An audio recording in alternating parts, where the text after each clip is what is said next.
Tribunus jenazah almarhum Ruslan Khurasan tiba di Hitu, Pelayat Sesaki, rumah duka. Jenazah mantan anggota DPD Provinsi Maluku Ruslan Khurasan tiba di rumah duka Negeri Hitu, Kecamatan Lei Hitu, Kabupaten Maluku Tengah pada Kamis 31 Oktober. Kedatangan almarhum disambut ratusan pelayat yang ingin menyaksikan detik-detik terakhir Ruslan diantar ke liang lahat.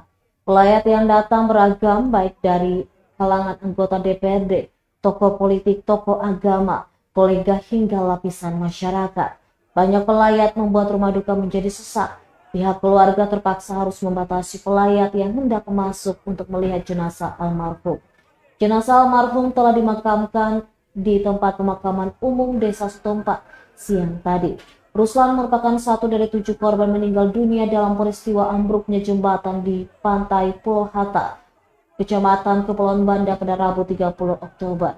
Mereka ke Pulau Hatta untuk melakukan kampanye pilkada serentak tahun 2024. Ruslan juga merupakan ketua tim pemenangan paslon Bupati Wakil Bupati Maluku Tengah Andi Munaswir Tirna Belma Teteleta.